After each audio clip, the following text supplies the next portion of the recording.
जय मसीह के दोस्तों, मुसलमानों के कई सवालों को अगर हम डिस्कस करेंगे तो कुछ नए सवाल हमारे सामने निकल के आते हैं। जैसे कि ये सवाल कि क्या मुसलमान और मसीही एक ही खुदा को मानते हैं या अलग अलग खुदा को, और हमने इसका जवाब साफ तरीके से दे दिया है कि नहीं, यहोवा और अल्लाह एक नहीं है।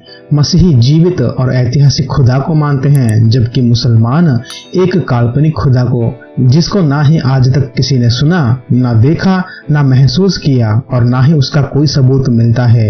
हम भविष्य में आपको बताएंगे कि इस्लाम का खुदा अल्लाह और कोई नहीं बल्कि खुद मोहम्मद ही है। लेकिन जैसे हम मुसलमानों के सवालों को डिस्कस करते हैं तो एक और सवाल हमारे सामने आता है कि क्या खुदा टाइम और स्पेस के अंदर आ सकता है। मतलब क्या खुदा इस ब्रह्मांड, इस धरती पर आ सकता है। अगर आप एक हिंदू को पूछोगे तो वो कहेगा कि हाँ, हमारे खुदा इस धरती पर आ सकते हैं। अगर एक यहूदी और मसीही से पूछेंगे कि क्या आपके खुदा इस धरती पर आ सकते हैं, तो ये लोग भी आपको कहेंगे कि हाँ। लेकिन जब आप एक मुसलमान को ये सवाल पूछेंगे तो वो कहेगा कि नहीं, अल्लाह इस धरती पर नहीं आ सकता, क्योंकि ये धरती अल्लाह ने बनाई है और ये एक उनका छोटा सा क्रिएशन है, और ये छोटा क्रिएशन महान अल्लाह को समा नहीं सकता। हमारे अल्लाह ब्रह्मांड से बड़ा है, तो अल्लाह इस धरती पर नहीं आ सकता, क्योंकि अगर वो इस धरती में आ गए मतलब ये छोटा क्रिएशन ने अल्लाह को अपने अंदर समा लिया, जो गलत है। इसलिए मुसलमान हमसे ये सवाल पूछते हैं कि आपके खुदा इस धरती पर आ सकते हैं, इसलिए आपका खुदा बड़ा और महान नहीं हो सकता, क्योंकि वो इस धरती या फिर टाइम और स्पेस के अंदर आ चुका है, या धरती उन्हें समा सकती है, इसलिए वो खुदा कभी नहीं हो सकते। लेकिन जब वो ये सवाल या ये दोष हम पे लगाते हैं तो वो खुद एक जाल में फंस रहे हैं। इसका आभास उन्हें नहीं होता, क्योंकि जैसे होता है ये लोग किसी और के आर्गुमेंट को कॉपी पेस्ट करते रहते हैं। रशिया में एक डिबेट हो रहा था, एक मसीही और एक मुसलमान के बीच। मैं उनके बीच के बातचीत को आपको बता के इस सवाल का जवाब दूंगा।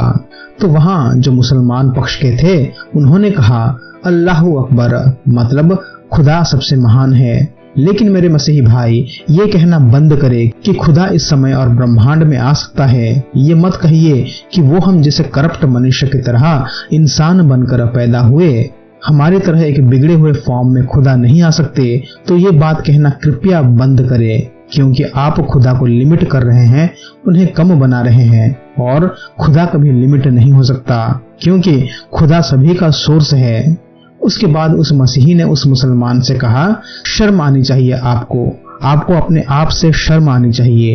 एक स्टेटमेंट में आप ये कह रहे हो कि अल्लाहू अकबर, यानी खुदा सबसे महान है, लेकिन दूसरे ही सेकंड में ये कह रहे हो कि वो महान खुदा ये नहीं कर सकता, वो नहीं कर सकता, वो इस टाइम और स्पेस में नहीं आ सकता।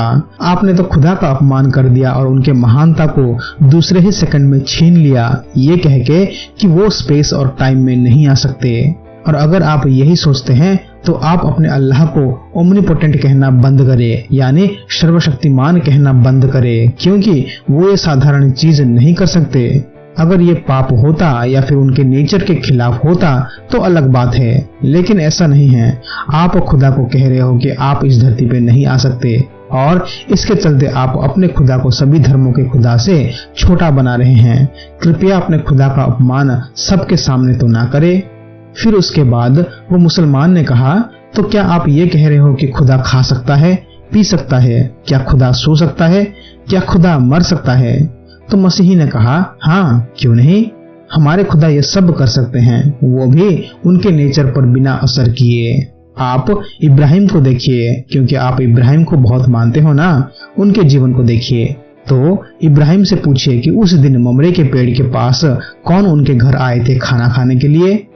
इब्राहिम आपको बताएंगे कि वो खुदा ही थे, जिन्होंने इब्राहिम और अपने 2 दूतों के साथ उनके तंबू में आकर खाना खाए थे। वो इब्राहिम के खुदा ही थे और कोई नहीं था। तो हाँ, मेरे खुदा खा सकते हैं, लेकिन क्या आप मुसलमानों के खुदा खा सकते हैं? फिर मुसलमान ने कहा, तो क्या आपके खुदा टॉयलेट भी जाते हैं? मसीही ने उत्तर दिया, हाँ बिल्कुल, क्यों नहीं, मेरे खुदा टॉयलेट जा सकते हैं। क्या आपके खुदा जा सकते हैं? इसका मतलब मेरे खुदा वो सब कुछ कर सकते हैं जो आपके खुदा नहीं कर सकते। मतलब आप ये कह रहे हो कि आपके खुदा मेरे खुदा से छोटे हैं।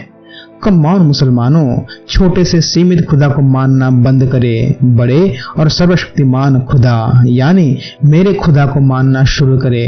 वो है यीशु मसीह। हालेलुया। तो वो मुसलमान जितना सवाल उनसे पूछ रहे थे वो उनको उल्टा एक कोने में ला रहे थे और साबित कर रहे थे कि वो जिस खुदा को मान रहे थे वो बहुत कुछ नहीं कर सकते, जिसको करने से उनके दैविकता पर कोई असर नहीं पड़ता या उन्हें छोटा या बड़ा खुदा नहीं बनाता। क्योंकि वो मुसलमान अपने खुदा को कह रहे थे कि आप ये मत करो, आप ये ना करो, या आप ये नहीं कर सकते, वो नहीं कर सकते। सारे मुसलमान अपने खुदा पर हुक्म चलाने जैसा व्यवहार करते हैं। तो आखिर में उस मुसलमान ने कहा, रुकिए रुकिए, क्या आप ये कह रहे हो कि खुदा भी मर सकता है? क्या यही आपके कहने के पीछे का तात्पर्य है? तब उस मसीही ने उत्तर दिया, आप एक मुसलमान हो, पिछले 15 मिनट से ये कह रहे हो कि खुदा महान है लेकिन वो मनुष्य नहीं बन सकता। आप कह रहे हो कि खुदा महान है लेकिन मनुष्य का रूप नहीं धर सकता, इस धरती पर नहीं आ सकता। आप कह रहे हो कि खुदा महान है लेकिन वो इस धरती पे आके खाना नहीं खा सकते जैसे मैं खा सकता हूँ। आप कह रहे हो कि खुदा महान है लेकिन वो टॉयलेट नहीं जा सकते जब उसने मानव रूप में जन्म लिया था। अब आखिर में आप ये कह रहे हो कि क्या खुदा मर सकता है? जैसे थोड़ी देर पहले कहा था मैंने, आप मुसलमान खुदा को बता रहे हो कि वो क्या क्या कर सकते हैं, क्या क्या नहीं कर सकते। अपने सवालों को अपने आप से पूछिए, पहले सवाल से आखिरी सवाल तक। आपने खुदा से सवाल किया कि आप ये कर सकते हो, आप ये नहीं कर सकते, और सारे मुसलमान हमेशा यही करते हैं। आप हमेशा खुदा को एक बच्चे की तरह समझ के उन्हें समझाते हो कि वो क्या क्या कर सकते हैं और क्या क्या नहीं कर सकते हैं। तो मैं आपसे और दुनिया के सभी मुसलमानों से ये कहना चाहता हूँ, आप ये क्यों न करें, चुपचाप सुनिए खुदा के वचन को और खुदा को बोलने दीजिए कि वो क्या क्या कर सकते हैं और क्या क्या नहीं कर सकते।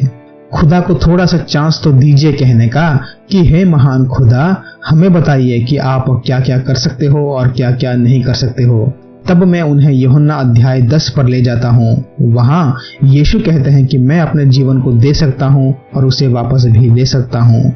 हाँ, मेरे खुदा जिस शरीर को धारण किए हुए थे वो जरूर मर सकता है, लेकिन वही तक मत रुकिए, 3 दिन बाद से भी आगे बढ़िए। वो दोबारा जी सकते हैं, वो अपने जीवन को वापस भी ले सकते हैं। यीशु को हमेशा क्रूस पर मत रखिए। अपने मन में हमेशा ये इमेजिन मत कीजिए कि यीशु क्रूस पर अब तक है। नहीं, वो जीवित है। तो हाँ, मेरे खुदा उनकी मर्जी से मर सकते हैं और उनकी मर्जी से जीवित भी हो सकते हैं, क्योंकि कोई भी चीज उन्हें नहीं रोक सकती। और ये सवाल आप अपने मन से करें, क्यों खुदा को जन्म लेना पड़ा? क्यों खुदा को क्रूस पर मरना पड़ा? आपको जवाब मिलेगा, हमारे लिए, हमारे पापों के लिए, हमारे बदले अपना जीवन देने के लिए, ताकि हम अनंत जीवन एक तोहफे के रूप में पा सके। इसलिए खुदा को मानव रूप लेना पड़ा और ये उन्हें सबसे अलग करता है। इतना महान है मेरा खुदा, इतना प्यारा है मेरा खुदा। हम उन्हें नहीं कहते कि आपने ये चीज क्यों किया, क्योंकि वो महान है, वो जानते हैं कि वो क्या क्या कर सकते हैं और क्या क्या नहीं। हम उन्हें एक बच्चे की तरह डिक्टेट नहीं करते। लेकिन क्या आपके खुदा ऐसे कर सकते हैं? क्या आपके अल्लाह ने आपके लिए ऐसा किया? नहीं, आपके अल्लाह ने आपके लिए कुछ नहीं किया। आपके अल्लाह तो इस धरती पर आ नहीं सकते, खाना नहीं खा सकते। जो मैं कर सकता हूँ उतना भी वो नहीं कर सकते। आपके अल्लाह मेरे साथ रिश्ता नहीं बना सकते, मुझे बेटा या फिर मैं उन्हें पिता की तरह आदर नहीं कर सकता। तो मैं सारे मुसलमानों से कहना चाहता हूँ, आपके पास गलत खुदा है। मैं फिर से सारे मुसलमानों को निमंत्रित करता हूँ, मन फिराइए, महान खुदा यहोवा को अपनाइए, सच्चे जीवित खुदा यीशु को अपना उद्धारकर्ता चुनिए। आज के लिए बस इतना ही दोस्तों। लाइक, कमेंट, शेयर करें इस वीडियो को। मिलते हैं अगले वीडियो में। तब तक के लिए प्रभु यीशु मसीह आप सभी को आशीष करे। आमीन।